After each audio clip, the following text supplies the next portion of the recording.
Maintenant, l'accusé est les médicaments GLP-1.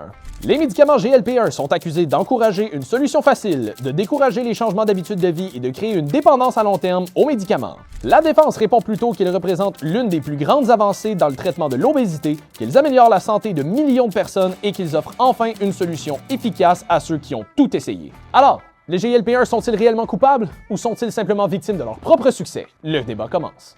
Les meilleurs arguments contre les médications GLP-1 tournent généralement autour du fait que ça promeut des solutions faciles. Un des points très forts contre les médications aussi est le fait que les résultats disparaissent souvent une fois que les drogues sont arrêtées. Et aussi un argument qui revient très souvent est le fait que c'est utilisé par des gens qui n'en ont pas réellement besoin, des gens qui voudraient simplement perdre un 10-15 livres et qui n'ont pas envie de faire d'efforts, alors ils vont payer pour utiliser cette drogue-là. Par contre, plusieurs arguments vont à la défense des médicaments GLP-1. D'abord, l'obésité est une maladie qui est infiniment plus complexe que juste bouge plus, mange moins. L'obésité implique énormément de facteurs biologiques, hormonaux, psychosociaux, environnementaux, génétiques, et beaucoup de ces personnes-là sont des personnes qui avaient déjà tenté de plein de façons différentes de perdre du poids et qui n'y étaient jamais arrivées et qui là sont finalement capables d'avoir des résultats. Donc la réalité, c'est que je pense que la bonne réponse se trouve à quelque part entre les deux. Est-ce qu'il y a certaines personnes qui vont utiliser des médicaments GLP-1 pour justifier le fait de ne pas avoir besoin de faire des changements à leurs habitudes de vie? Absolument. Par contre, est-ce que certaines personnes rejettent l'utilisation des médicaments GLP-1 purement parce que ça serait considéré comme trop facile ou comme tricher?